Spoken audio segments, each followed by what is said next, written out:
জওহর নবোদয় বিদ্যালয় প্রবেশিকা পরীক্ষার অঙ্ক ক্লাসে আজকে আমরা সাহা ইনস্টিটিউটে 1995 সালের অনুরূপ কোশ্চেন সেটের উপর প্র্যাকটিস করব। তো প্র্যাকটিস পেপার 4 আমাদের সাহা ইনস্টিটিউট থেকে প্রকাশিত অতীতের অনুরূপ নামক বইয়ের 1995 সালের যে কোশ্চেন পেপার তার অনুরূপে গঠিত, কিছুটা কঠিন কিছুটা জটিল এবং চিন্তা শক্তিকে কিছুটা সম্প্রসারিত করে যে কোশ্চেন সেটটি তৈরি হয়েছে সেই কোশ্চেন সেটটিকে আমরা দেখব এবং তার সমাধান করব। চট করে উত্তর করার কৌশল জেনে নেব এবং পরীক্ষায় সাফল্য অর্জনের জন্য কিছু টিপস আমরা জেনে নেব। তাহলে চলো আমরা দেখি যে কোশ্চেনগুলি পরপর কী কী। তো তোমাদের যাদের কাছে বই আছে তোমরা বইটি খোলো, যাদের কাছে বই নেই তারা নোট ডাউন করো, খাতা পেন অবশ্যই হাতের সামনে রাখবে। তো প্রথম যে কোশ্চেনটি রয়েছে যে একটি সংখ্যা দেওয়া আছে, সংখ্যাটিতে 3টে 6 আছে এবং 3টে 6-এর স্থানীয় মানগুলির সমষ্টি কত। তো ঠিক আগের কোশ্চেন পেপার সলভে আমরা যে নিয়মটি শিখেছিলাম চট করে উত্তর করার, তো আমরা গতানুগতিক পদ্ধতিতে যাব না, আমরা চট করে উত্তর করার পদ্ধতিতে যাব। 6গুলোর নিচে 6 বসাবো, বাকি অঙ্কগুলোকে আমরা 0 দিয়ে ভরাট করে দেব। তাহলে এটাই হবে স্থানীয় মানগুলির সমষ্টি, যেটা ডি অপশানে পাচ্ছি। চলে আসবো 2 দাগে, যে 65 দ্বারা বিভাজ্য 3 অঙ্কের বৃহত্তম সংখ্যাটি কত। তো এক্ষেত্রে আমাদের অঙ্কটি করতে হবে যে 3 অঙ্কের বৃহত্তম সংখ্যাকে 65 দিয়ে ভাগ করব, ভাগশেষ যেটা থাকবে 24 সেটাকে এই 3 অঙ্কের বৃহত্তম সংখ্যার থেকে বিয়োগ করে দেব, দিলে আমরা যেটা পাচ্ছি 975 বি অপশানে আছে, এটাই সঠিক উত্তর। তো এক্ষেত্রে আমাদের কি মনে রাখতে হবে, আমরা আমাদের নিশ্চিত নবোদয় নামক বইয়ের 2য় চ্যাপ্টারে এই ধরনের অনেক অঙ্কের সমাধান করেছি, যে কি বৃহত্তম সংখ্যা যখন বলা হবে তখন যে সংখ্যা দ্বারা ভাগ করার কথা বলা আছে সেই সংখ্যা দিয়ে ভাগ করব, অবশিষ্ট যদি থাকে তাহলে বৃহত্তম সংখ্যা থেকে বিয়োগ করব, অবশিষ্ট যদি না থাকে তাহলে বৃহত্তম সংখ্যাটাই বিভাজ্য। চলে আসবো আমরা 3 দাগের সমস্যা, যে 78-এর মৌলিক উৎপাদকগুলির সমষ্টি কত। তো 78-এর মৌলিক উৎপাদকগুলি আগে নির্ণয় করে নিতে হবে। সিঁড়ি পদ্ধতিতে আমরা মৌলিক উৎপাদকগুলো পেয়েছি, এখানে পাচ্ছি 2, 3 এবং 13, 3টেই মৌলিক উৎপাদক, এদেরকে সমষ্টি নির্ণয় করে দেবো আমরা। 18 ডি অপশানে সঠিক উত্তরটি রয়েছে। এক্ষেত্রে এরকম আসতে পারে পরীক্ষার প্রশ্ন যে 78-এর মৌলিক উৎপাদকের সংখ্যা কতগুলি, মৌলিক উৎপাদকগুলির গুণফল কত, বা এর সমগ্র উৎপাদকগুলির সমষ্টি কত, সমগ্র উৎপাদক কতগুলি, মৌলিক উৎপাদকগুলির সমষ্টি থেকে সমগ্র উৎপাদকের সমষ্টি কত বেশি। এরকম ক্রমাগত চিন্তা শক্তিকে বাড়িয়ে কোশ্চেন সেট হতে পারে। চলে আসবো আমরা 4 দাগে। 4 দাগের সমস্যাটি পড়ছি, তোমরা মন দিয়ে শোনো এবং নোট ডাউন করার চেষ্টা করো। দেবদাসের মাসিক আয় 36,000 টাকা, সে 5,400 টাকা সঞ্চয় করে, তাহলে তার খরচের শতকরা হার কত। তো এখানে আমরা আয় পাচ্ছি, সঞ্চয় পাচ্ছি, খরচ কত বের করে নেব আমরা কিভাবে। আয় থেকে সঞ্চয়কে যদি আমরা বিয়োগ করে দিই তাহলে তার খরচের পরিমাণটা পেয়ে যাচ্ছি কত, 30,600 টাকা। এবার শতকরা হার নির্ণয় করতে বলেছে কাকে, খরচকে। তাহলে যত টাকা খরচ হচ্ছে যার মধ্যে খরচ হচ্ছে, ম্যাজিক সূত্র 1, যত বাই যার মধ্যে ইন্টু 100%, 85% সে খরচ করছে, সি অপশানে আমরা পাচ্ছি। এবার আসবো আমরা 5 দাগের সমস্যা। 5 দাগের সমস্যাটি মুদ্রা বিষয়ক সমস্যা। নিশ্চিত নবোদয় নামক বইয়ে এই ধরনের অনেক সমস্যার সমাধান আমরা করেছি অলরেডি, আমাদের কুইকেল চ্যানেলেও কিন্তু সেই এপিসোডগুলোকে আপলোড করা আছে, তোমরা দেখে নিতে পারো। তো এখানে যে সমস্যাটি আমরা দেখতে পাচ্ছি, গৌরববাবুর ক্যাশ বাক্সে 5 টাকার নোট আছে 26টি, 10 টাকার নোট আছে 17টি, 50 টাকার নোট আছে 9টি এবং 200 টাকার নোট আছে 23টি। তার কাছে মোট কত টাকা আছে সেটা প্রশ্ন নয়। প্রশ্নটা কি, যে সে মহাজনকে 1,143 টাকা দিয়ে দেওয়ার পর তার বাক্সে আর কত টাকা পড়ে থাকলো। তাহলে দেখো, এই 5 টাকার নোটে 26টায় যত টাকা হয় সেটা নির্ণয় করো, 10 টাকার 17টি নোটে কত টাকা হয় সেটা নির্ণয় করো, 50 টাকার 9টি নোটে কত টাকা হয় সেটা নির্ণয় করো, 200 টাকার 23টি নোটে কত হয় নির্ণয় করো। 5,350 টাকা হলো মোট টাকা, এটা তার ক্যাশ বাক্সে আছে। এবার এই ক্যাশ বাক্স থেকে সে 1,143 টাকা মহাজনকে দিয়ে দিল, তাহলে আর কত পড়ে থাকলো, বিয়োগ করো, 4,207 টাকা, বি অপশানে এই উত্তরটি আমরা পাচ্ছি। চলে আসবো পরবর্তী সমস্যা 6 দাগে। 6 দাগের সমস্যাটি কি? বার্ষিক 8% সরল সুদের হারে 10,000 টাকার 1.5 মাসের সুদ কত? তো আগের দুটো এপিসোডেও কিন্তু আমরা এই ধরনের সমস্যায় পেয়েছিলাম সরল সুদের থেকে, যে কি মাস দেওয়া ছিল, বছরে নির্ণয় করে নিতে হবে। তাহলে I=P/TR/100, এখানে T 1.5 মাসকে বছরে কনভার্ট করলাম, তাহলে 100 টাকা সুদ, যেটা ডি অপশানে আমরা পাচ্ছি। 100 টাকা এখানে কাটাকাটি করতে হবে, এখানে এটা তুলে দিয়ে এখানে একটা শূন্য দেবো, 3টে শূন্য কাটা যাবে, এখানে 4 দিয়ে কাটলে 2 হবে, 4 দিয়ে কাটলে 3 হবে, 3 দিয়ে কাটলে 5 হবে, 5 2 10, 10 10 100 টাকা। ডি অপশানটি সঠিক উত্তর। চলে আসবো আমরা 7 দাগের সমস্যায়। 7 দাগে কী আছে দেখো, যে 215 টাকা দিয়ে একটি খেলনা কিনে 245.1 টাকায় বিক্রি করলে লাভের শতকরা পরিমাণ কত? তাহলে 245 টাকায় বিক্রি করেছি, 215 টাকায় কিনেছি, লাভ হলো কত? বিয়োগ করে দেব 30.1 টাকা। এই 30.1 টাকা এটা লাভ করেছি কার উপর? কেনা দামের উপর। তাহলে যত টাকা লাভ করেছি যার মধ্যে, তাহলে যত বাই যার মধ্যে ইন্টু 100%, ম্যাজিক সূত্র 1 করলে আমরা পাচ্ছি 14%। এই 14% লাভ করেছে, ডি অপশানে এই উত্তরটি আছে। তাহলে এই ম্যাজিক সূত্র 1 এবং 2 এই দুটোকে যদি আমরা ঠিকভাবে বুঝতে পারি, তাহলে এই চ্যাপ্টারের উপর লাভ ক্ষতি বা শতকরা হার, এর উপরে যে কোনো সমস্যার সমাধান আমরা নিমেষে করতে পারবো, যে বিষয়টার উপরে আমরা আমাদের অতীতের ক্লাসগুলোতে অনেকবার আলোচনা করেছি, কুইকেল চ্যানেলে আপলোড করা রয়েছে, তোমরা সেগুলো দেখতে পারো, বা আমাদের নিশ্চিত নবোদয় নামক বইয়ে এই বিষয় দুটির উপরে প্রচুর সমস্যা রয়েছে। নিশ্চিত নবোদয় নামক বইটি যদি তুমি সংগ্রহ করতে পারো, তাহলে সেখান থেকে তুমি প্রচুর প্র্যাকটিস করতে পারবে। এবার আমরা চলে যাব পরবর্তী সমস্যা 8 দাগে। 8 দাগের সমস্যায় আমরা পাচ্ছি যে জয়ন্ত 450 পৃষ্ঠার একটি বইয়ের 360 পৃষ্ঠা পড়ে ফেলেছে, শতকরা কত ভাগ পড়া বাকি আছে? তো এটাও আমরা ম্যাজিক সূত্র 1 ব্যবহার করে করতে পারবো। অ্যাকচুয়ালি দেখো, আগের যে প্র্যাকটিস সেটগুলো আমরা করেছিলাম, সেই প্র্যাকটিস সেটগুলির সঙ্গে অনেক অঙ্কই মিলে যাচ্ছে। অ্যাকচুয়ালি 1992 সাল, 93, 94, 95, 96 এই সালগুলিতে অঙ্কগুলি অনেকটা সহজ ছিল এবং অঙ্কগুলি প্রায় একই রকমের আসতো। তার জন্য আমরা অঙ্কগুলোকে চেঞ্জ করেও অঙ্কের টোটাল নিয়মটাকে তো চেঞ্জ করিনি, সেই সালের অঙ্কটাকে স্ট্রাকচার হিসেবে রেখে দিয়েছি। সেজন্য আমরা একই ধরনের অঙ্কের পুনরাবৃত্তি পাচ্ছি। কিন্তু পরবর্তী যে প্র্যাকটিস সেটগুলি রয়েছে, পরবর্তী সালগুলোতে যে কোশ্চেনের অনুরূপ কোশ্চেনগুলো, সেগুলো কিন্তু এক সাল থেকে অন্য সালে সম্পূর্ণ ডিফারেন্ট এবং অঙ্কগুলো অনেকটা জটিল এবং অনেকটা কঠিন। তো আমরা 8 দাগের সমস্যার সমাধান করব, যে কি 450 থেকে 360 বিয়োগ করলে এই 90 পৃষ্ঠা তার পড়া বাকি আছে। এবার যত বাই যার মধ্যে ইন্টু 100% যদি করি, তাহলে আমরা 20% পাচ্ছি পড়া বাকি রয়েছে, যেটা এ অপশানে পাওয়া যাচ্ছে। চলে আসবো 9 দাগের সমস্যা। একটি আয়তঘনকের দৈর্ঘ্য, প্রস্থ, উচ্চতা যথাক্রমে 7 মিটার, 5 মিটার ও 3.5 মিটার, উহার আয়তন কত? তো আমরা আয়তন নির্ণয় করার সূত্রটা জানি, দৈর্ঘ্য গুণ প্রস্থ গুণ উচ্চতা। তাহলে আমরা দৈর্ঘ্য গুণ প্রস্থ গুণ উচ্চতা করে পাচ্ছি 122.5 ঘন মিটার, সি অপশানে রয়েছে। আমরা এর ঠিক আগের অপশানে চলে আসব, যে 122.5 বর্গ মিটার।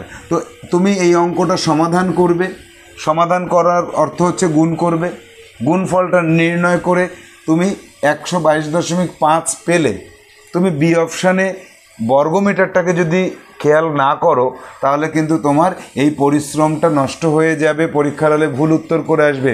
ওখানে তোমাকে ঘনমিটারটা লক্ষ্য করতে হবে। তুমি 122.5 দুবার পাচ্ছ, কিন্তু একবার বর্গমিটার আছে, এই জায়গাটা পরীক্ষার হলে কিন্তু খেয়াল রাখবে। চলে আসবো আমরা পরবর্তী সমস্যা 10 দাগে, যে একটি বর্গাকার বাগানের চারিদিকে ঘিরতে 220 টাকা খরচ হলো, প্রতি মিটারে 5 টাকা করে খরচ হলে ওই বাগানের ক্ষেত্রফল কত? তাহলে 1 মিটারে যদি 5 টাকা খরচ হয়, তাহলে 220 টাকা খরচ হয়েছে কত মিটারে? 5 দিয়ে ভাগ করে 44 মিটার পেলাম। আর এই 44 মিটার তাহলে কি হলো? বর্গাকার বাগানের চারিদিকটা হলো, অর্থাৎ পরিসীমা হলো 4 দিয়ে ভাগ করলে আমরা বাহু পাবো, বাহুকে কি করব, স্কোয়ার করে দেব 121 বর্গমিটার, যেটা তার ক্ষেত্রফল হচ্ছে।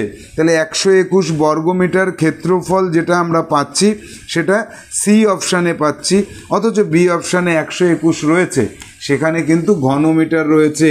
সেজন্য আমাদের খেয়াল রাখতে হবে এখানেও এককগুলি কিন্তু খুব গুরুত্বপূর্ণ। চলে আসবো আমরা 11 দাগে।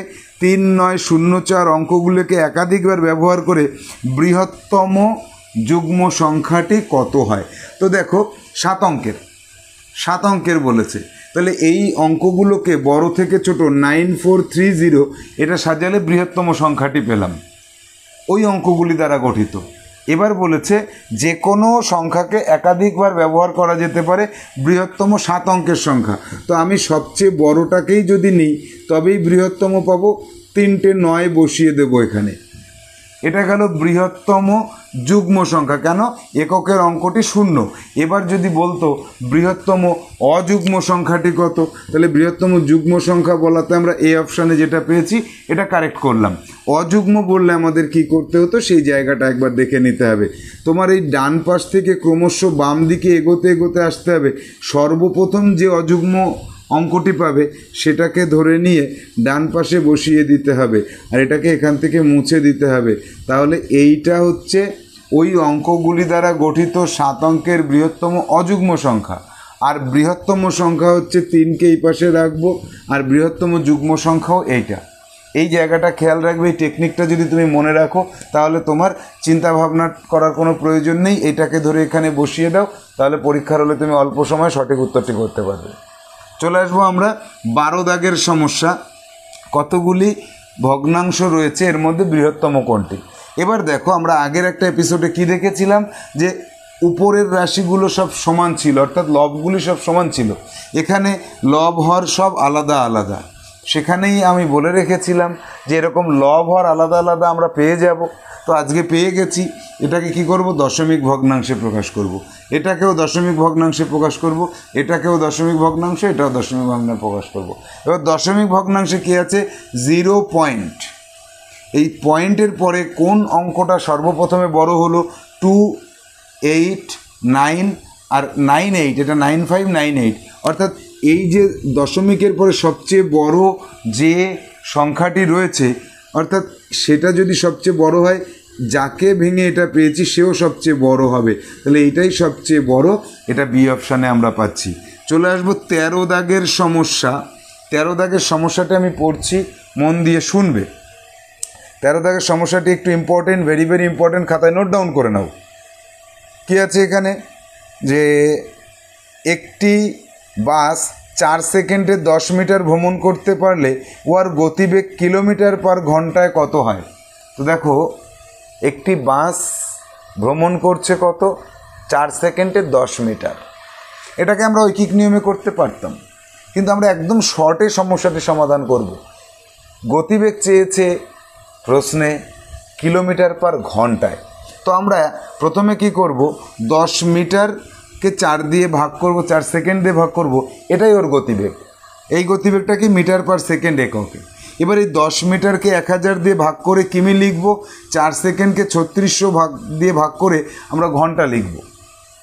কেন, মিটার থেকে কিলোমিটারে গেলে 1000 দিয়ে ভাগ হয়, আর সেকেন্ড থেকে ঘন্টায় গেলে 3600 দিয়ে ভাগ হয়। এবার এটাকে আমরা কি করব, যে এই 10/1000 থাকলো, 4 নিচে আছে, 3600 উপরে তুলে দেব। এবার আমরা এখান থেকে 2 শূন্য 1 শূন্য 3টে শূন্য কাটলাম, 4 দিয়ে কাটলে 9 পেলাম। তাহলে এটা কিন্তু কিমি পার ঘন্টায় চলে আসলো, যেটা সি অপশানে আমরা পাচ্ছি, যে 9 কিমি পার ঘন্টা। এবার চলে আসবো আমরা 14 দাগের সমস্যায়। 14 দাগে কি বলছে, যে এই 26, 260, 130, 156 এই সংখ্যাগুলির গসাগুয়ের পঞ্চম গুণিতক কত। তো আমরা আগে গসাগু নির্ণয় করব, তার পঞ্চম গুণিতক অর্থাৎ তাকে 5 দিয়ে গুণ করতে হবে। তাহলে এটাকে যদি এইভাবে বলা হতো যে এর গসাগুকে 5 দিয়ে গুণ করলে গুণফল কত হয়, তাহলে একদম সহজ হতো। যেহেতু বলেছে পঞ্চম গুণিতক, অনেক সময় ভুল হলেও হতে পারে। তো গসাগু কীভাবে নির্ণয় করব, 2 দিয়ে সবকটাকে ভাগ করতে পেরেছি, 13 দিয়ে সবকটাকে ভাগ করতে পেরেছি। নিচেরগুলোকে সবগুলোকে একই সংখ্যা দ্বারা ভাগ করা যাচ্ছে না, অর্থাৎ এই 13 গুণ 2 এটাই হচ্ছে এদের গসাগু কত, 26। তার পঞ্চম গুণিতক কত? গুণ 5, 130। ডি অপশানে রয়েছে সঠিক উত্তরটি।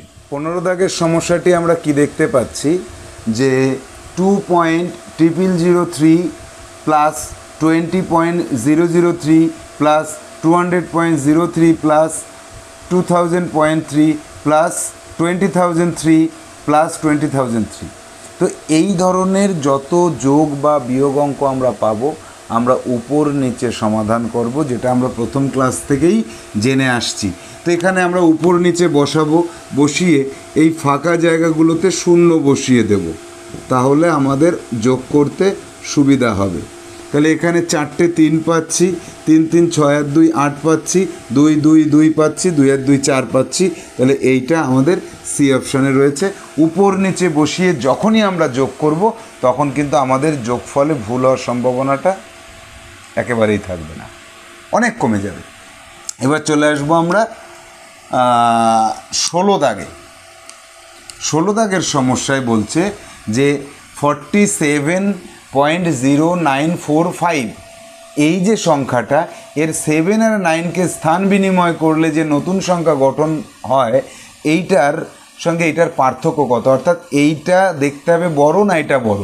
তো দেখো 47.0945 আর 49.0745, তো এখানে আমরা এটাকে বড় পাচ্ছি, এটার থেকে এটাকে বিয়োগ করলে যেটা পাবো সেটা সঠিক উত্তর হবে। উপর নিচে বসিয়ে বিয়োগ করব, একে উপরে রাখবো একে নিচে রাখবো, বিয়োগ করে যেটা পাচ্ছি আমরা 1.98, সি অপশানে রয়েছে, এটা কারেক্ট উত্তর। এবার আমরা চলে আসবো 17 দাগে।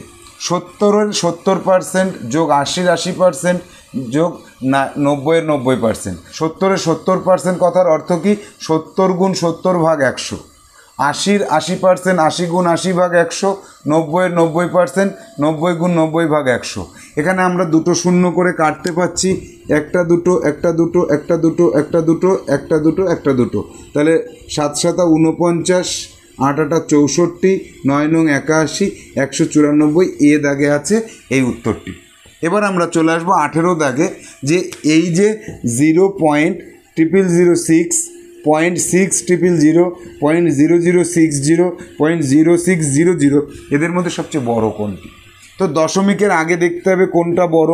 দশমিকের আগে সবকটি সমান, তাহলে এখানে দেখব না, এইখানে দেখতে হবে দশমিকের ঠিক পরে সবচেয়ে বড় কোনটা। এটা 0, এটা 6, এটা 0, এটা 0, তাহলে 6ই সবচেয়ে বড়। ডি অপশানে এই উত্তরটি রয়েছে। তাহলে দশমিকের আগেরগুলোও দেখতে হবে, পরের প্রথমটা থেকে দেখতে শুরু করতে হবে। আগেরগুলো সব মিলিয়ে যেটা বড় সেটাই বড়। আর যদি সব সমান হয় বাম পাশে, ডান পাশে কি করতে হবে? প্রথমটা যেটার বড় সেটা। যদি প্রথমটা কয়েকটা সমান হয়, প্রথমটার পরেরটা কার বড়? যদি সবগুলো সমান হয় তার পরেরটা কোনটায় বড়? এইভাবে ক্রমশ এগিয়ে যেতে হবে। এবার আমরা চলে আসবো 19 দাগে। 19 দাগের সমস্যায় আমরা কি পাচ্ছি সেটাকে আমাদের একবার পড়তে হবে। আসন্ন মান চ্যাপ্টারের উপরে আমাদের নিশ্চিত নবোদয় নামক বইয়ে আসন্ন মানের উপরে অনেক সমস্যা রয়েছে। তো দেখো এখানে বলছে এই সংখ্যার সাথে এটা যদি গুণ করি, গুণ করলে গুণফলের 2 দশমিক আসন্ন মান কত? তাহলে আগে গুণটা নির্ণয় করে নিতে হবে। সম্পূর্ণ গুণটা করলাম 2 দশমিক, অর্থাৎ দশমিকের পরে একটা দুটো অঙ্ক এগোবো, একে দাগ দেব। এর পরে কত আছে? এরপরে দুটো অঙ্ক রয়েছে, দুটো অঙ্ক মিলিয়ে আমাকে কত করতে হবে? 50-এর কম না বেশি এটা নির্ণয় করতে হবে। তো দুটো মিলিয়ে 55 পেলাম, যেটা 50-এর থেকে বেশি। 50-এর বেশি যখনই হয়ে যাচ্ছে তখনই আমি এই 7কে 8 করে দেব, তাহলে 2997.98, বি অপশানে যেটা আছে এটাই আমাদের কারেক্ট উত্তর। এবার আমরা চলে আসবো 20 দাগের সমস্যায়। 20 দাগের সমস্যাটি ভেরি ভেরি ইম্পর্টেন্ট, 1 সেকেন্ডের মধ্যে আমরা উত্তর করতে পারব। কি? যে 6 অঙ্কের বৃহত্তম পূর্ণবর্গ সংখ্যার বর্গমূল কত? আমাদের সংখ্যাতত্ত্ব নামক যে বইটি রয়েছে বা নিশ্চিত নবোদয় নামক বইয়ের সংখ্যাতত্ত্ব চ্যাপ্টার, সেখানে আমরা এই বিষয়ের উপরে অনেক সমস্যার সমাধান করেছি। দেখি 6 অঙ্কের বৃহত্তম পূর্ণবর্গ সংখ্যা যদি বলে 6টা 9-এর অর্ধেক 3টে 9 তার স্কোয়ার হয়, তাহলে আমার 6 অঙ্কের বৃহত্তম পূর্ণবর্গ সংখ্যা কোনটা আমার জানার দরকার নেই। এখানে আমার যেটা হবে সেটা কত হবে? এই 999 এর স্কোয়ার হবে। এর স্কোয়ার করলে আমি এটা পাচ্ছি, তাহলে এর বর্গমূল করলে কোনটা পাবো? 999 পাবো। আমরা সেকেন্ডের মধ্যে 999 করব। 6 অঙ্কের বলেছে 3টে নয়, 8 অঙ্কের বললে 4টে নয়, 10 অঙ্কের বললে 5টা নয়। তো এই টেকনিকগুলো আমাদের শিখে নিতে হবে। আমাদের কুইকেল চ্যানেলেই এই টেকনিকগুলোর উপরে প্রচুর ভিডিও আপলোড করা আছে, তোমরা সেগুলোকে দেখে নাও, দেখে নিয়ে বিষয়গুলিকে রপ্ত করো। জওহর নবোদয় বিদ্যালয় প্রবেশিকা পরীক্ষার হলে ঢুকে একটি অঙ্ক তোমার আনকমন থাকবে না, এই দৃঢ় প্রতিজ্ঞা নিয়েই কিন্তু শাহ ইনস্টিটিউট বিভিন্ন অঙ্কের ক্লাসগুলো করে থাকে এবং আমাদের কুইকেল চ্যানেলে আপলোড করে থাকে। আজকের ক্লাস আমরা এখানে শেষ করছি। ভালো থাকো, সুস্থ থাকো। এই যে 1995 সালের 20টা প্রশ্ন, এই 20টা প্রশ্নের উপরে নিজেরা অঙ্ক গঠন করো এবং তার সমাধান করে দক্ষতাকে বাড়িয়ে নিয়ে যাও। টাটা।